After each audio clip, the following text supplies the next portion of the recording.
Okay, all right. So, hi, assalamualaikum, and very good evening, everyone. We are now live for another Mind Apps live sessions. All right. So, today we are going to discuss the power of purpose for youngsters, and I've got someone very, very special for you guys. It's not someone that is local. We have an international session for today. His name is Jim Jeremy Mukasa, and probably that most of you guys don't know him yet. But after this session, you guys will get to know him. All right. So, without wasting more time, I'll just invite him, and probably you guys can get to know him as we wait for other people to join us. All right. So, hi, Jim. Hi, how are you doing? Nice to hear from you, brother Azim. Yeah, and it's wonderful to be having you on Mind Apps live sessions, Jim. We know that you are really, really far from us. You are in a continent that most of us probably have not ever been to. So, Mm. so can you tell us a little bit about yourself, Jim? We've got a lot of viewers already. We've got Miss Rita, hi, Miss Shyamala is saying hi. So you So have a lot of for my Indian Tamil friends, Ventri Vanakam, is that how you say it?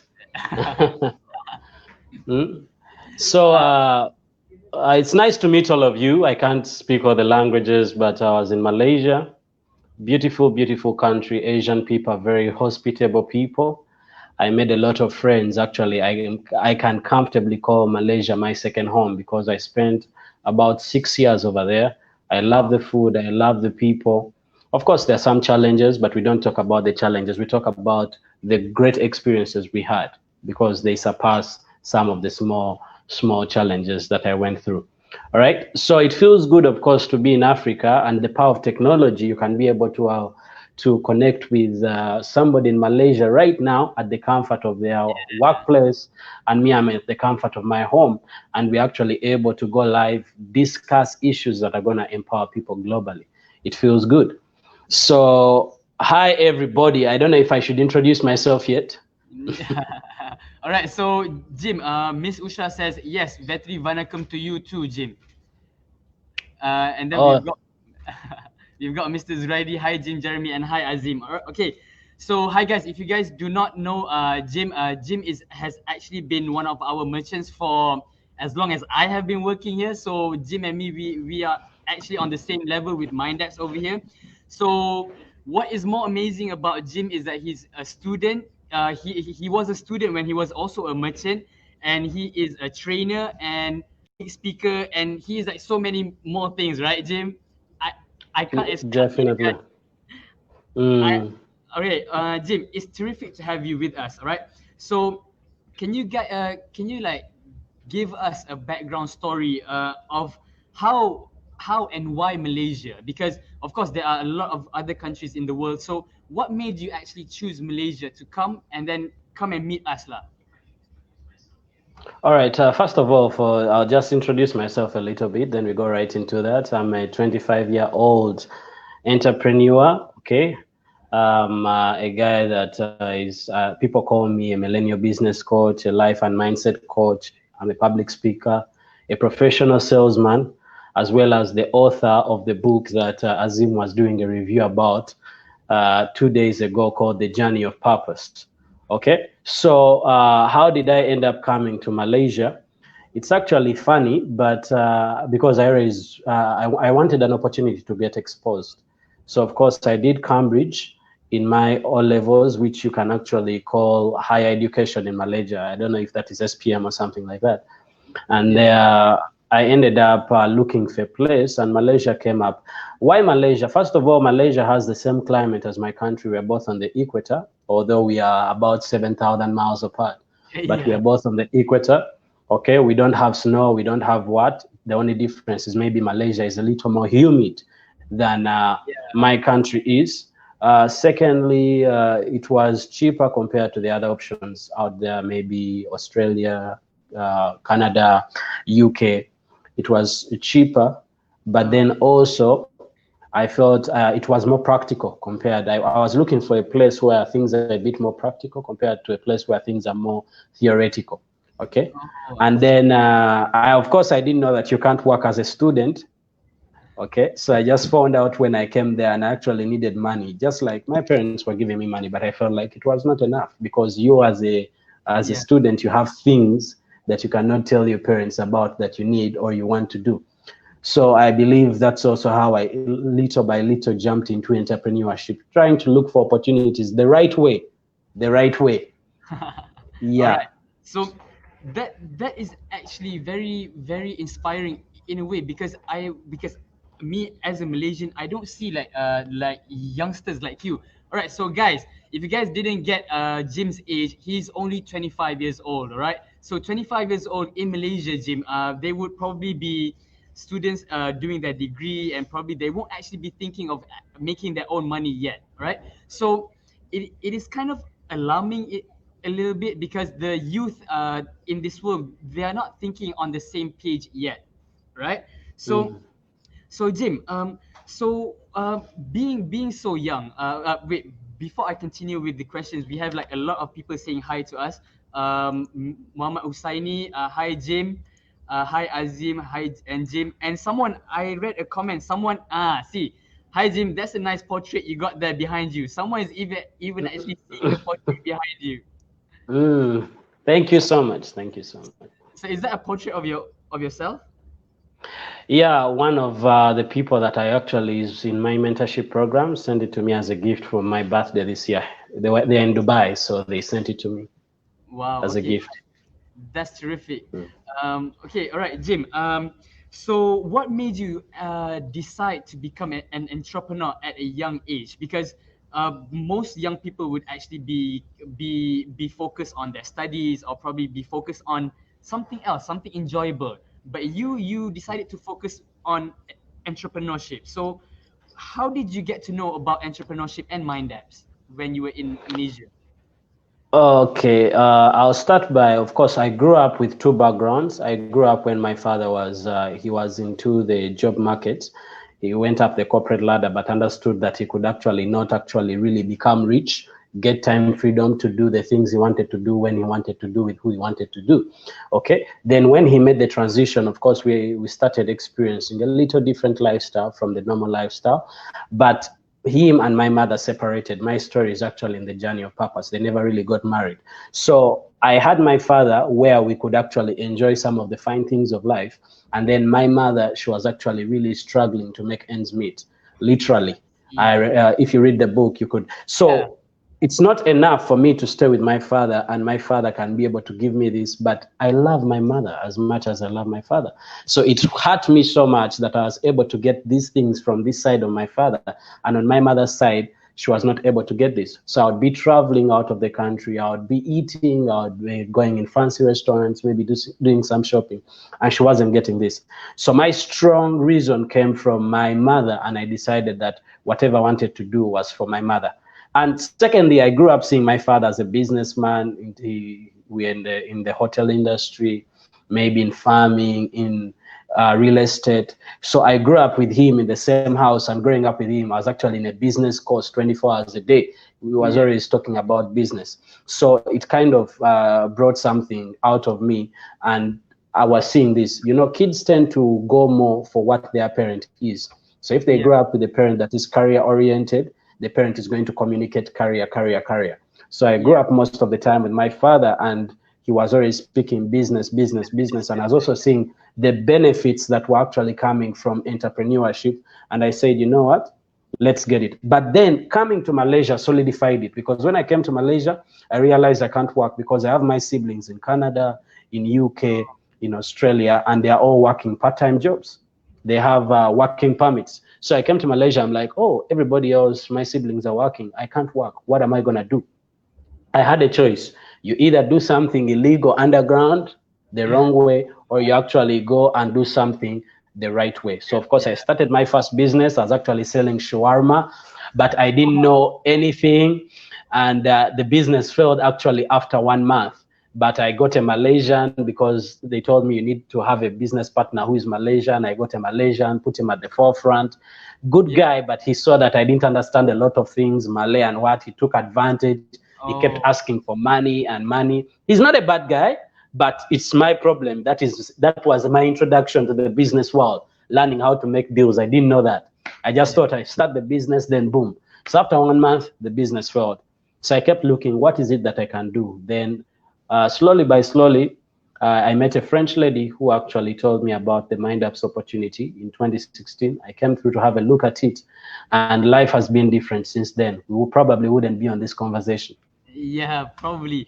All right. So wow, that is like because people always say that with age comes maturity, but I believe that in the 21st century we don't actually like hold on to that anymore because you are only 25 years old and yet you have like a lot of experience behind you. So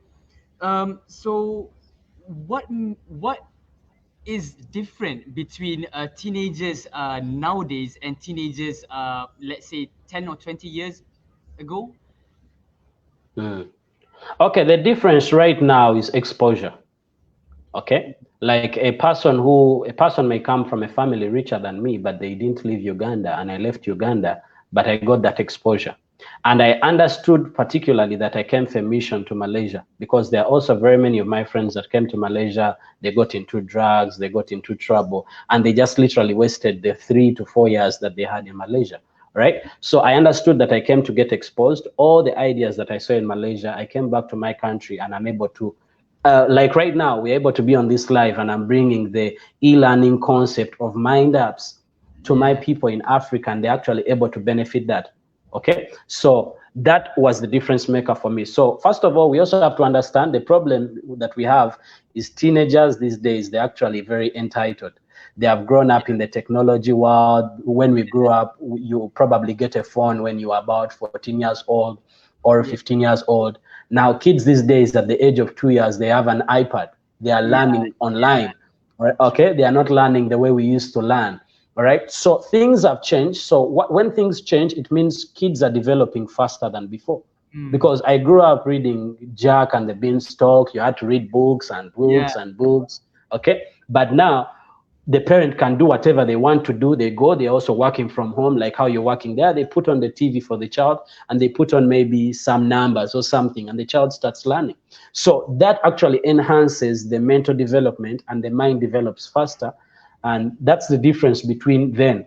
And I can also say in Malaysia right now, you can see guys are becoming richer at a younger age compared to maybe 20 years ago. Mm. Because before, a guy driving a Range Rover, maybe an Audi or something, you would say the guy is 45, the guy is 50. But Yeah. now you find guys at 28 with a very nice car, a very nice job, a very, So the times have changed, especially with technology advancement.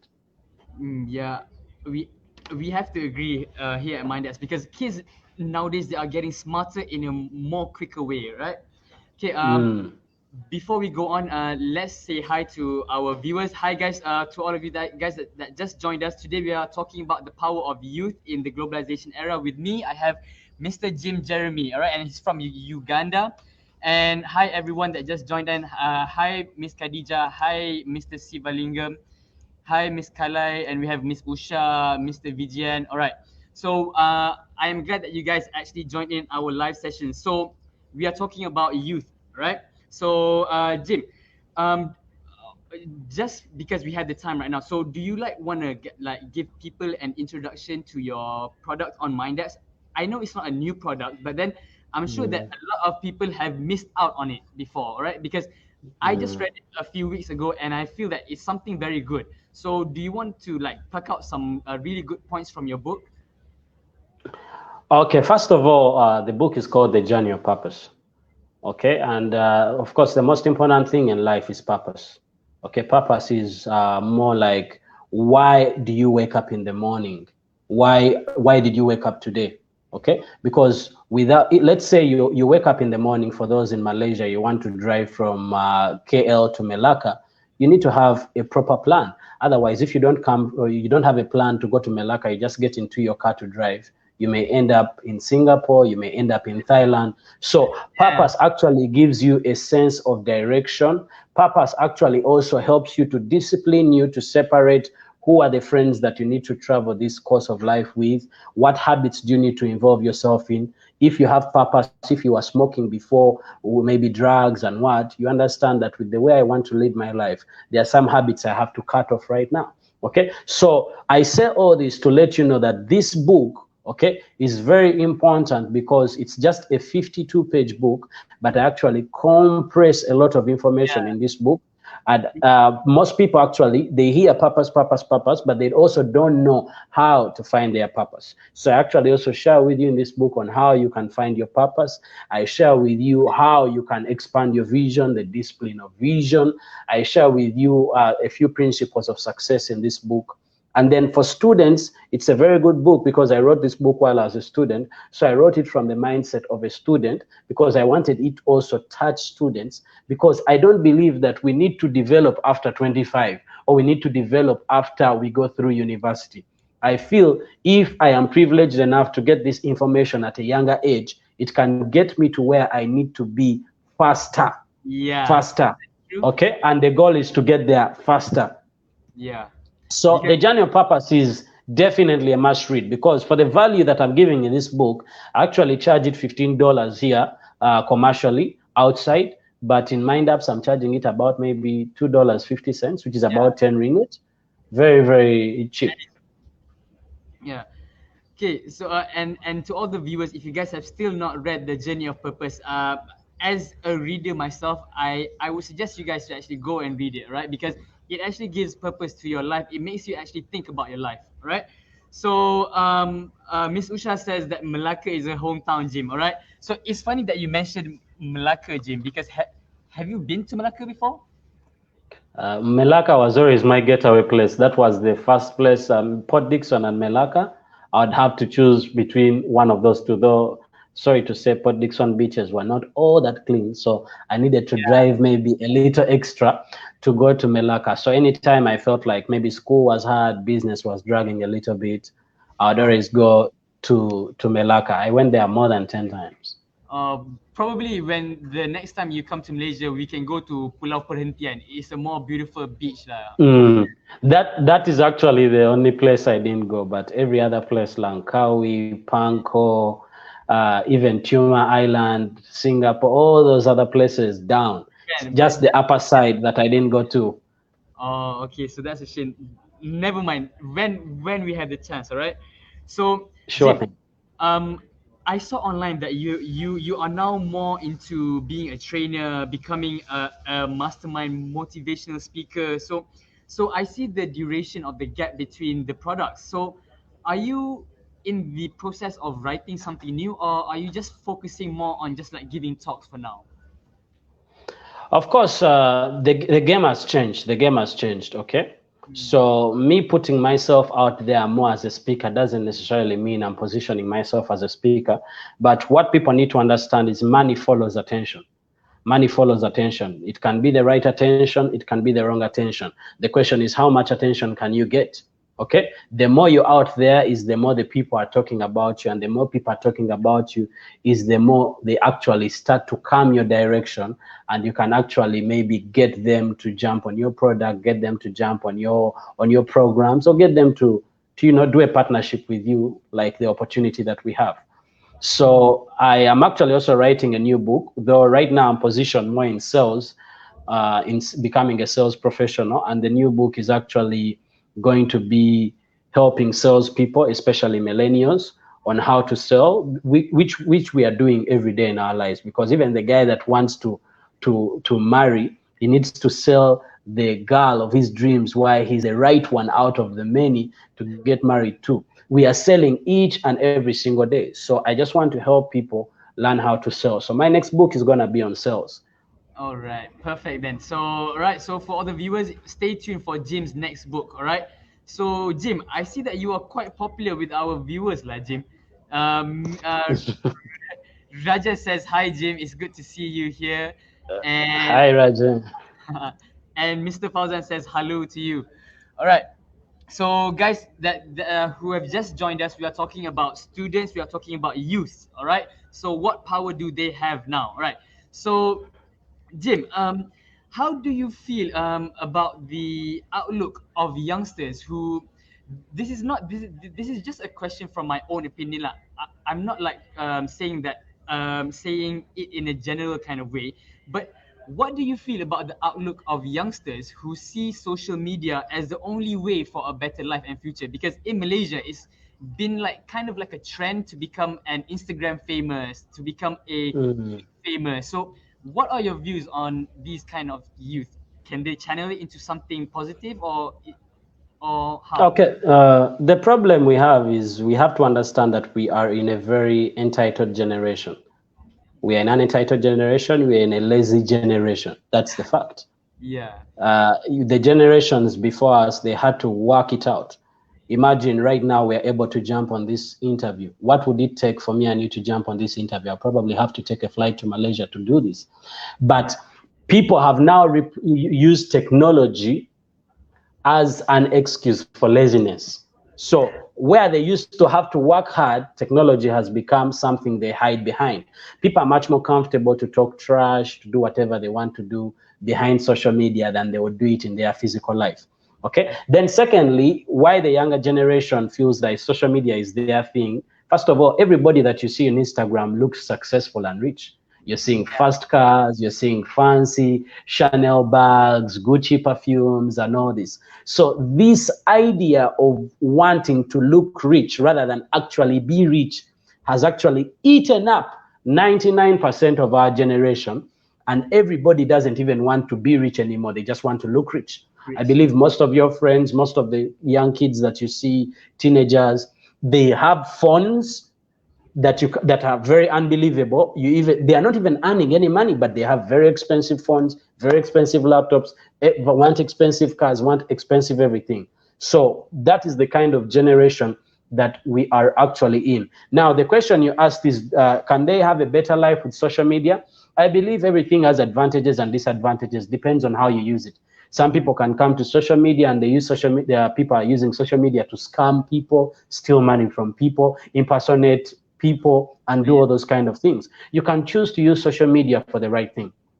You can choose to go on social media and use it as a teaching platform, as a learning platform, maybe develop your gift. So there is nothing wrong. Like right now, people are not giving out jobs. Personally, I am in the hotel industry.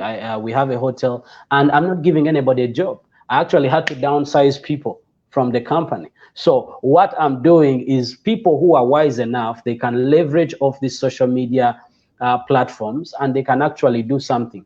There's a lot of opportunities online. So I think if they know how to do it right, they get proven mentors, then something can come out of it. So hence the better life probably they're looking for. I see. I see. I couldn't agree less than you. We have a question, Jim, Mm. from Vijay Nara. May I ask a question? How are you finding the feedback from Uganda on the online? Probably it's the online learning, I think. So Mm. is the schools in Uganda actually implementing online learning, Jim? This is the best time ever. Not just schools in Uganda, everywhere in the world. Now, implementing they may not have implemented it, but it's in some places it's in discussions already. Like now, how they started it in Uganda is they started having TV shows where teachers would actually have some time to go on the TV show and maybe teach some month and what.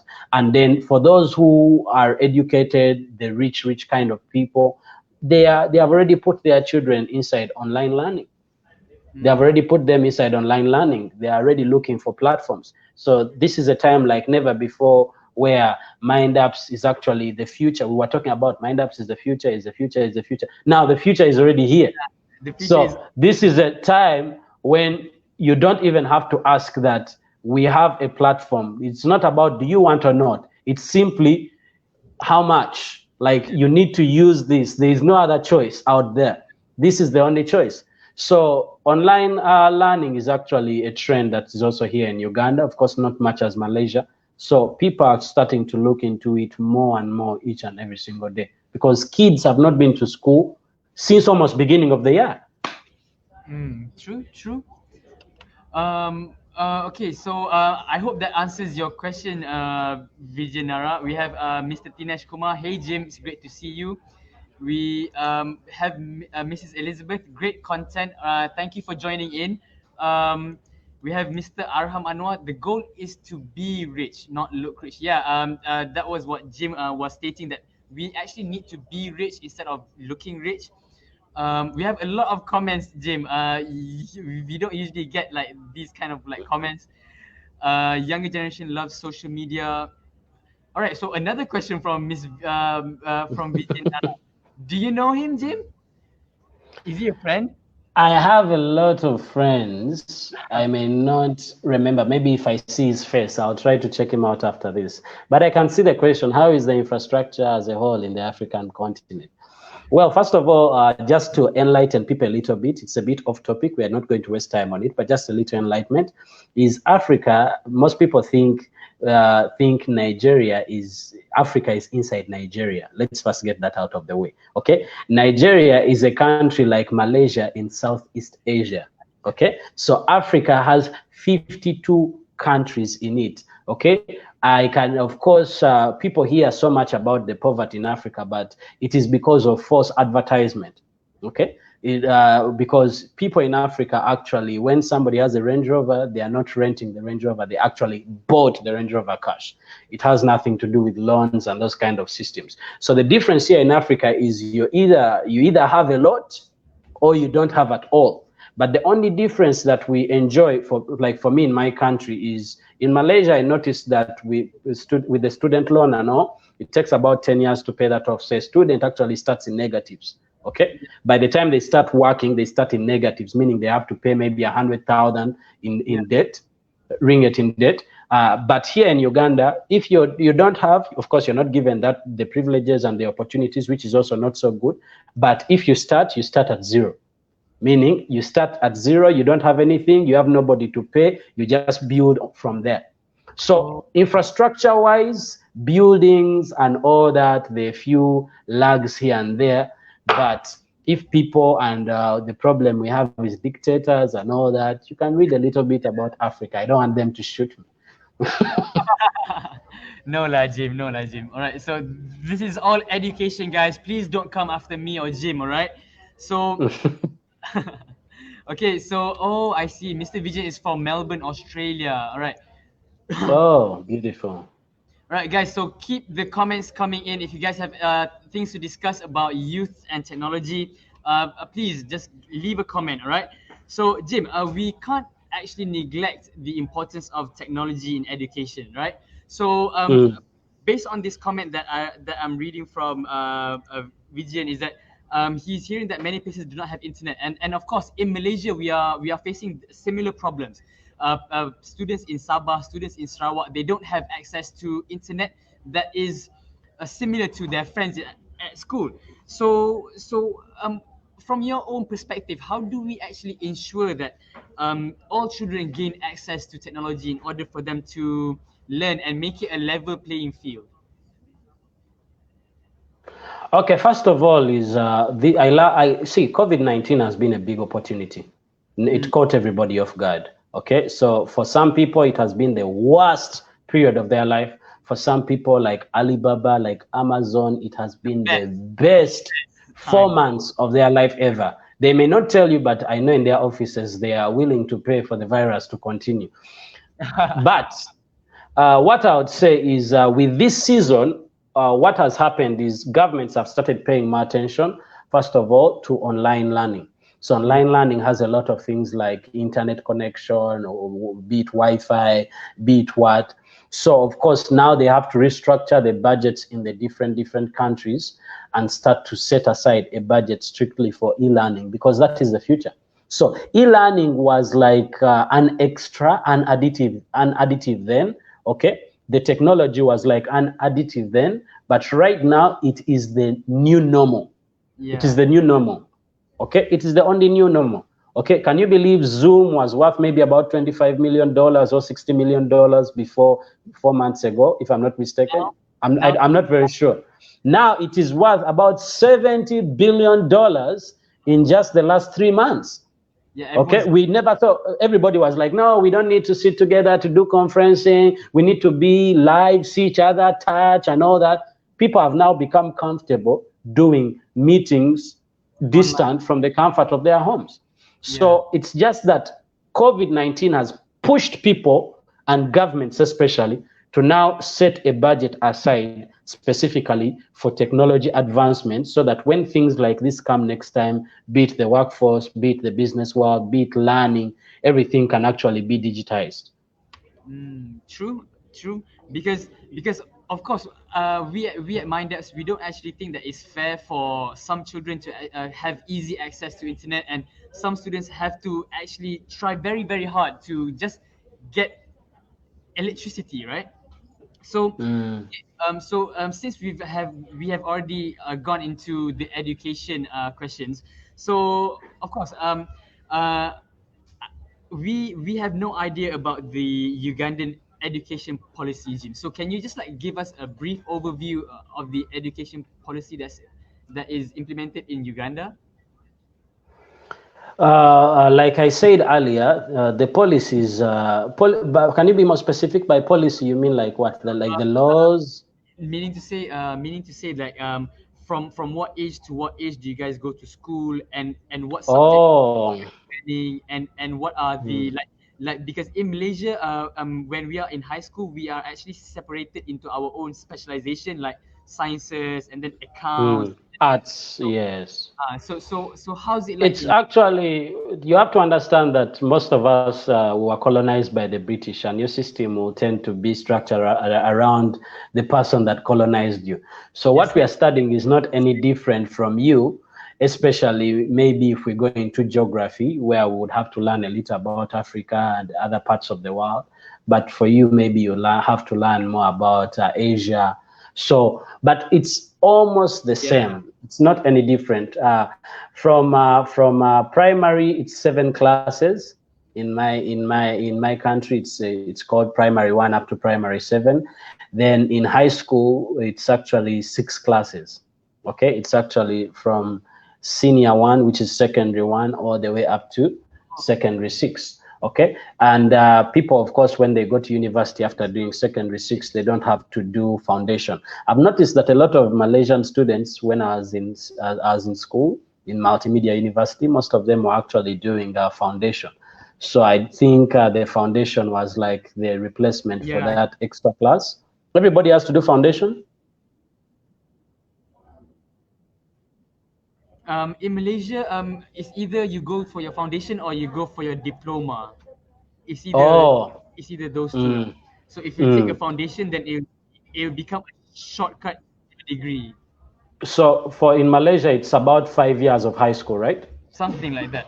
Okay, Jim. Yes, please. Yeah, Jim, I think we're like breaking up a little bit. So can you hear me clearly? All right. Very, So very can everyone clearly. hear me clearly? The viewers, can everyone hear me and Jim clearly? Can you? All right. Okay. So, Jim, of course, we talked about this a little bit before we went live. So, of course, we hear on the news that COVID-19 is actually really taking a toll on the whole world. So, but I don't know the situation over there in Uganda. So, can you like just like share with the viewers about the situation of COVID-19 in Uganda? Okay, the situation in Jim? Uganda is there. Can you hear me? Hello?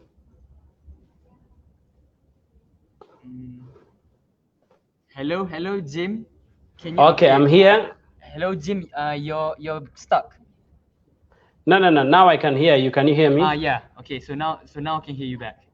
Okay, so I was saying the situation in Uganda Yes. has not been, Now we can hear has you, Jim. not, the situation in Uganda has not been bad. Of course, we took a little while to respond. The president took a while to respond, but then he responded, and we first went into quarantine for 2 weeks. Immediately after 2 weeks, we went straight up into lockdown.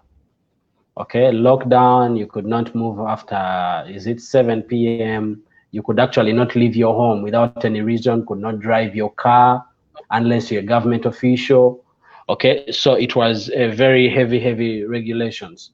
Okay, but now the regulations have been lifted up a little bit. About maybe a month or 2 months ago, private cars were let to move. It's just maybe about a month ago or so where public transport was also let to move, and just maybe about 2 days ago they also Jim. lifted the curfew and a few other things. Yes, please. Oh, so it's similar to us lah also, because Yes, please. we know that everyone is affected with this COVID-19, and countries have been like scrambling up for resources to actually like give to the people and everything. So hopefully the situation in Uganda will become better. All right, Jim. Yeah. So Yes, we pray. questions. All right. So we all know that the future belongs to the youth. So, how would you suggest that we improve the sense of purpose for them in order to shape a brighter future for them? I mean, say that because we see teenagers nowadays. Of course, there are a few that are very well aware about their purpose in life, but a lot of them are still looking for their purpose in life. So, how would you suggest that we improve the sense of purpose for them in order to shape a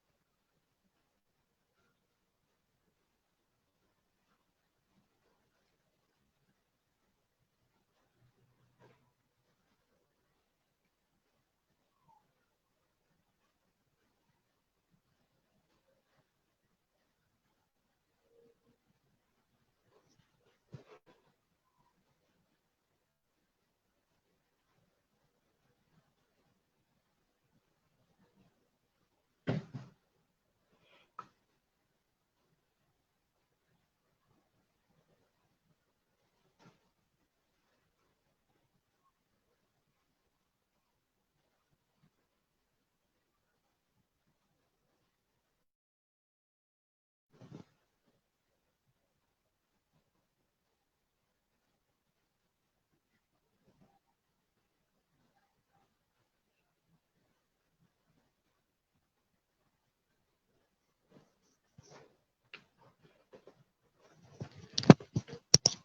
Hey guys, I believe Azim went off.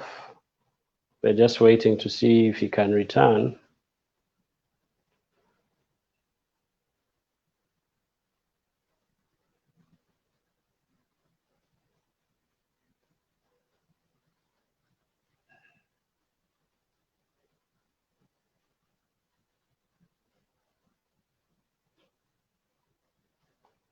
All right, so Azim is actually letting me know that the internet broke over there, but everybody can still see me. So I don't know what, if people have some questions, maybe you can be posting in the questions and I can be answering a few questions. Questions can be based on purpose, can be on business, can be what you need to know maybe about the African continent. For people who are little interested to know a few things, you can actually put the questions in. They're having a small technical difficulty and they're going to fix it shortly and then he's going to jump back on.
Okay, all right, guys. So I am back live online. All right. So I'm so sorry about the internet.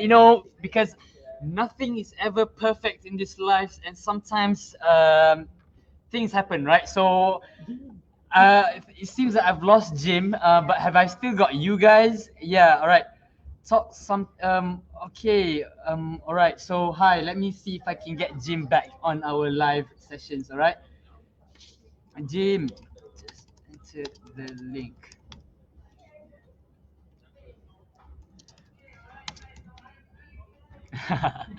Okay, all right. So probably I will have to actually just like postpone this live session for a little bit. So guys, stay tuned. Stay tuned. Stay on our Facebook page. Yes, Miss Nantini. All right. So we've got Jim back online. Hi, Jim. So sorry for the internet problem. We had a little bit problem at the Mindapps headquarters over here. Okay, so No, it's very okay. It's very understandable. yes, Miss Nantini. The internet was broken on our side. All right. So Jim, where were we? We were actually talking about your education system, right? No, you had actually asked. We had finished that, and we're more on to. We know the Yes. future belongs to the young. Yeah. So how do we enlighten this sense of purpose for the youth today? Okay, first of all, this is going to be very deep, but I'm just speaking my mind. First of all, it has to start with the parents. Okay, if the parent doesn't understand their purpose, how is that going to be transferred to the child? First of all, if the teacher doesn't understand their purpose, how is that going to be transferred to the child? The teachers are busy parking the kids with work at school rather than actually trying to find out what is this child good at. So once you find what the child is good at, then you as a teacher, you're not there to park the child. You're there to assist the child to figure themselves out or their purpose or what it is they want to do with their life. Same goes for the parent. I believe that should be the starting point. If the teachers don't know what they want, if the parents don't know what they want, how are they going to tell the children what they want? Though, what can also be done in schools, they can maybe, I don't know if this is already happening in school, they can create empowerment programs for the youth where from time to time they can bring somebody maybe who looks like a public figure that is a little successful, that is also just slightly older than them, is in the millennial age, somebody they can relate with and look to. They can come through at school, in their schools, they can have a chat and they can be able to ask a few questions, and this person can actually educate them and pass a few points to them that can help them. All right. Then, of course, Mind Apps is also one of the ways to do that, because through Mind Apps, they are able to have access to books like my book. Maybe we also have to understand their learning, because the truth is youth don't like to read. Yeah. We Yeah, cannot so deny that. We cannot deny that. so we just have to tailor it maybe into videos or something that is convenient for them, and not very long videos, maybe 5-minute videos every day. Maybe they have a session, or every 1 week they have a session, something that can help them to, get there. I don't know how that works, but maybe you can also share your thoughts. Because what I think is because we rarely give youth a chance for them to actually like convey their thoughts, right? They don't Oh, yeah. they don't have a platform in which they can actually like really speak their minds. If they speak their minds, then it would be considered as rude, it would be considered as going against the boundary. So I think we as adults, we need to actually like rephrase the rudeness of children. Is it rude or is it just outspokenness? Because of course there is a fine line. There is a fine line between being rude and being outspoken. So we need to make youth realize about the importance of both these things. Because I don't know about in Uganda, but in Malaysia, if in any classes, standard 1 until standard 6, form 1 until form 6, even up into their degree study, whenever a teacher, whenever a lecturer asks, okay, so is there any questions? No one would say anything. Everyone would just sit quietly and just wait for the teacher to go out of the class. So for me, that is one problem that we need to address, because the That is a confidence. very good point. That is a very good point, actually. The difference here is the students are not supposed to fear the lecturer or the parent. They're just supposed to respect. Now, respect does not mean that the students don't have an opportunity to express what they feel. And Yeah. when you live in a world where you're completely suppressed, those are the kids that come out with confidence issues. Even we see them in the university. They have confidence issues because from school, they could not say anything. Okay, Yeah. of course they have to learn how to be verbally correct when they're expressing their point. They don't have to express their point as though they're entitled, but like you say, they need to be given that platform, that opportunity to express their thoughts, to express how they feel, which is, I think, it's very, very important. Mm. Jim, we have a comment here from Miss Usha. What are the chances of bringing mind apps to Uganda and the African continent with the internet challenges? So you as a mind apps member at Uganda, so how are you doing it over there? I'll just say, of course, everything takes time to go through. Okay, just like the idea of Uber had to take some time.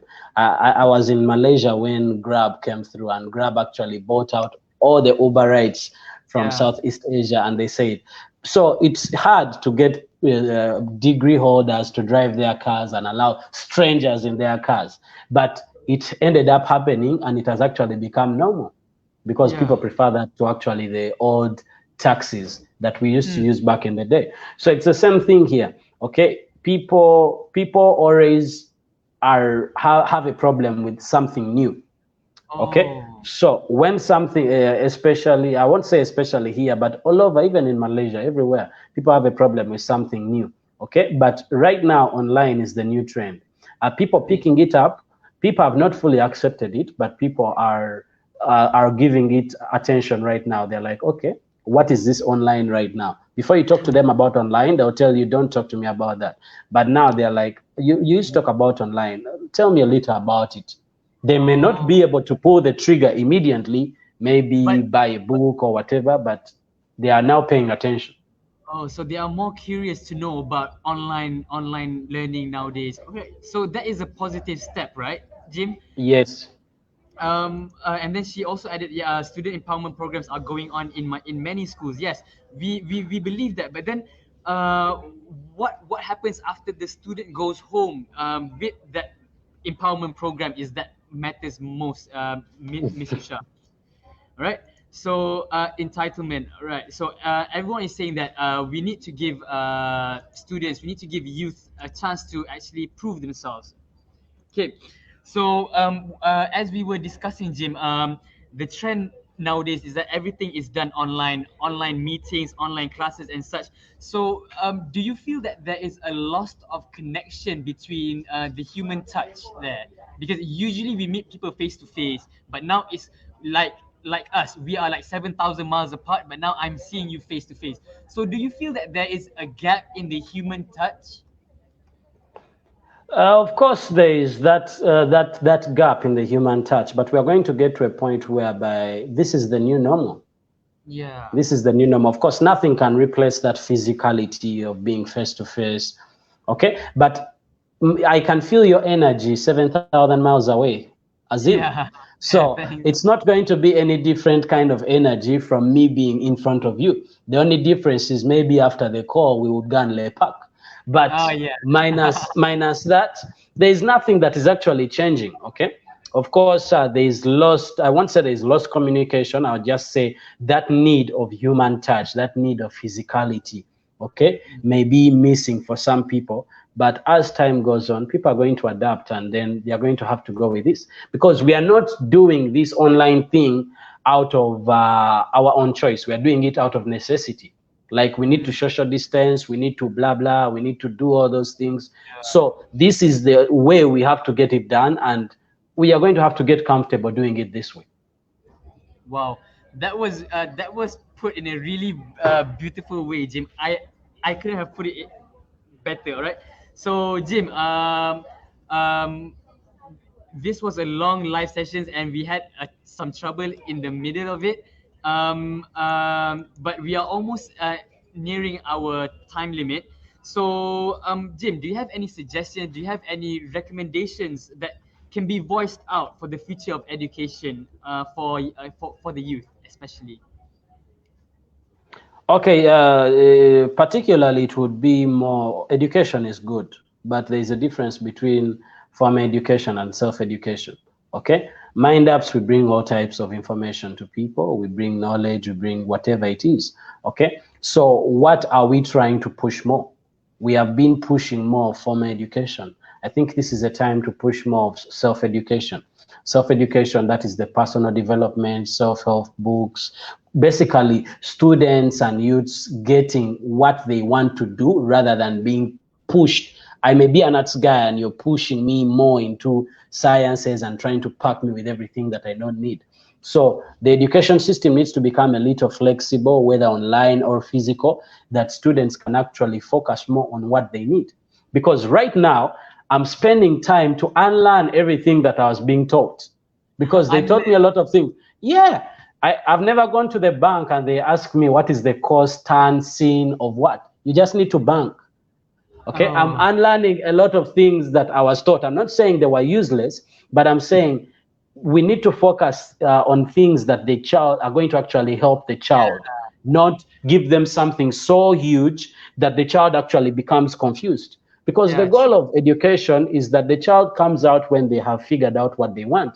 But the problem is, even after university, people have not figured out what they want to do, because they have been packed with so much information. They are actually more confused than they even enter the schools, right? the schools. So with the new normal, which is online, like Mr. Tinash is saying right now, online is a necessity right now. Okay, I suggest that they come up with new strategies. First of all, to make it what can I say? To make it enjoyable, because online is not like physical, because it is the child could be maybe watching a movie while they are in class. Okay, so maybe they have to come up with a few things where the child can actually fully focus. They have to make it more enjoyable. They have to make it more whatever they need to do. Those are the few things I can come up with. Maybe people watching this, they can actually give us a few points. Yeah, but I think everyone that is viewing our live sessions, they are actually very interested in hearing from you, you know, Jim, because everyone is saying that Jim's got points. Well said, Jim. So everyone wants to hear it from you, Jim. But then, true, I have never thought of it in that way, because at schools we are educating children with lots of stuff that they are not going to use, right? We are not teaching children how to go to the banks, how to go to the supermarket. We are not actually teaching them how to get on with their lives. We are teaching them, just like you said, time, cost, sin, and we're not even using them anymore, right? That is the funny thing, because I believe even you where you are there, you have a few coaches. Like my coaches, Dr. Punithan, Dr. Sanjay, Mr. Tinash, is actually commenting right now. He has put a powerful comment: farm education will make you a living, self-education will make you a fortune. Okay, so Thanks, the opportunity, boss. yes. So I actually is just there. So the opportunity that I got when I was actually in Mind Apps to be with somebody who had self-educated themselves, and that self-education actually got them a fortune, they were able to give me that. Okay, so we have people who are educated. You know, in the book of Think and Grow Rich, Napoleon Hill actually says the world is full of educated fools. Okay, and right now in the job market, nobody is looking for your I got first class upper, second class upper. Nobody cares. They just want to know, do you have skills that can get the job done?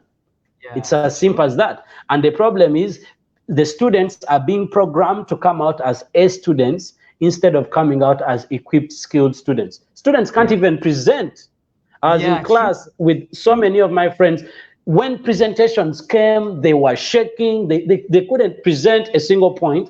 Neither could they even just introduce themselves.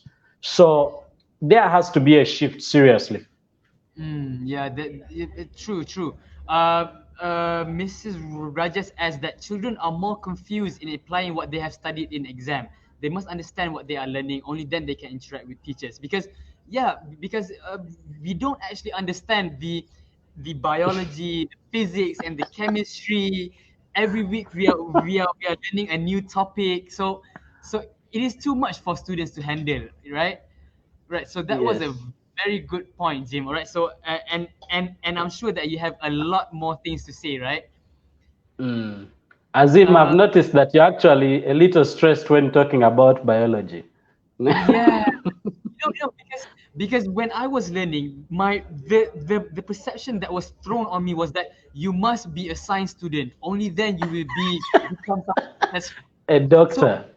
so I took biology, I took physics, and I got C's in all of them, you know. So it was actually And a waste. now, And now and I'm now you doing, are a social media strategist, stroke yeah, expert. I am not even doing any more biology stuff. I'm not even working on physics anymore. So that was just like a waste, you know, for me. Mm, I could have been like learning accounts. I could have been like learning how to create my own kitchen mm, or something like that. So mm, so I definitely agree with you, Jim, 100% that there must be a shift in the education system all around the world, right? mm. Okay, and even Dr. Sanjay agrees with us 100% spot on, and you can't disagree with the doctor, right? Mm. Hi, Dr. Okay, Sanjay. Nice to see you. all right. Okay, so Jim, this is really it. Do you have I will invite you very very soon again once more for another live sessions. But now, do you have like any last super last words that you guys that you want to like talk to everyone? What I would first say is, of course, I would like to get to know each and every person that is on right now, those that were on, went off, those that are going to watch this later. I'd love to get to know you personally. Okay, so for that, you can actually follow me on Facebook, on my Facebook page, which is Jim Jeremy Mukasa. You can also go on Instagram, Jim Jeremy with underscores, and follow me. Okay, or you can actually connect with me through Messenger for those that are watching, and we can actually get to share our contacts, and we can get in touch. What I would like to finish with is this review has been a great one, this interview, sorry, and Mr. Azim has actually done a very, very great job. I'm actually very humbled and honored to be I the first did. person that you're interviewing from Africa. It's such a blessing, and it feels good to know that you have brothers all over the world, because my goal before I left Malaysia was to make sure that I get to a point where I can make a phone call anytime in Malaysia, and the people actually take me as a brother, not as a stranger. So that Yeah, feels man. good. It has been good to catch up with a lot of people that I hadn't talked to in a while, and they could remember me, I could remember them. But I would like to encourage you guys, just one more thing. Please go and get yourself the Journey of Purpose for those that have not got it. For those that already got it, it's not a book that you read one time. Okay. Yeah. Personally, I go back and read my books when I'm going to make bad decisions. I'm going to, whatever it is, I go back and read that book. So let's go out there and spread the message, because we need to live a meaningful life. And for the parents out there, the life that you're living now is not going to be any much different from the life your kids are going to live. In Malaysia, you people have a saying, monkey see, monkey do. So if Yeah. you get the book, you read the book, you start living living a life of purpose, then your kids are going to follow the same exact thing. Mr. Chinash is saying, let's spread the love of Mind Apps in Africa. Yeah. Definitely, Kandipa, Kandipa. Okay, all right, Jim. This has truly been one of my most enjoyable sessions as of now, Jim. All right, so I'll be looking forward to actually like getting in touch with you further, and probably we can discuss more live sessions. Really really good care in Uganda, Jim. Um, and I will see you guys, and I will see you very very soon, Jim. All right, guys. So to all the viewers, say bye to Jim. All right. So it's been lovely having you on board, Jim, and thank you so much. All right, Jim. Very welcome. Thank you so All much. right. All right. Okay. God bless. So bye, Jim. Bye bye to everybody. All right, Jim. Okay, all right. So that was Jim Jeremy Mukasa. If you guys still haven't got his product, you guys should go and get his product. The Journey of Purpose is a terrific product. It can actually it can move minds. All right. Um, so stay tuned for tomorrow. Tomorrow's session, we are actually going to introduce one of our newest member of the Mind Apps family. All right, Mr. Fauzan. Okay, so if you guys are interested in finding out how to become a merchant, please contact the number that is listed here, Zima 013-974-44480. All right. So I'm sorry for any miscommunications and anything that went wrong during this live sessions. All right. So I'll see you guys very very soon. Stay safe, everyone, and please bear with the SOPs. All right. Thank you so much. I'll see you guys very, very soon.